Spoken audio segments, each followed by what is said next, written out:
ইরানের elite force কুদস বাহিনীর প্রধান ব্রিগেডিয়ার জেনারেল ইসমাইল কানির খোঁজ পাওয়া যাচ্ছে না। হিজবুল্লাহ প্রধান হাসান নাসরুল্লাহ নিহত হওয়ার পর তিনি লেবাননে গিয়েছিলেন, তবে গত সপ্তাহে বৈরুতে ইসরায়েলি হামলার পর থেকে তিনি যোগাযোগের বাইরে রয়েছেন। সোমবার 7 অক্টোবর এক প্রতিবেদনে এই তথ্য জানিয়েছে বার্তা সংস্থা রয়টার্স।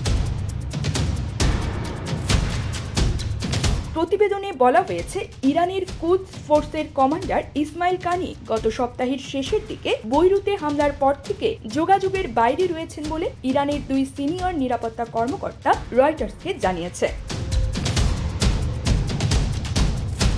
একজন কর্মকর্তা বলেছেন, লেবাননে যাওয়ার পর কানি বৈরুতের দক্ষিণ শহরতলিতে ছিলেন, যা দাহিয়ে নামে পরিচিত। গত সপ্তাহে হিজবুল্লাহর সিনিয়র নেতা হাশেম সাফিউদ্দিনকে লক্ষ্য করে সেখানে ইসরায়েল হামলা করেছে বলে জানা গেছে। তবে ওই কর্মকর্তা বলেছেন, তিনি সেখানে সাফিউদ্দিনের সাথে দেখা করছিলেন না। হিজবুল্লাহর একজন কর্মকর্তা বলেছেন, গত বৃহস্পতিবার বৈরুতের দক্ষিণ শহরতলিতে বোমা হামলার পর সাফিউদ্দিনের সন্ধানে অগ্রসর হতে দিচ্ছে না ইসরায়েল। কর্মকর্তারা বলেছেন, অনুসন্ধান শেষ হলেই কেবল সাফিউদ্দিনের ভাগ্যে কি ঘটেছে তা ঘোষণা করবে হিজবুল্লাহ। মূলত সাফিউদ্দিনকে হাসান নাসরুল্লাহর সম্ভাব্য উত্তরসূরি হিসেবে দেখা হচ্ছে।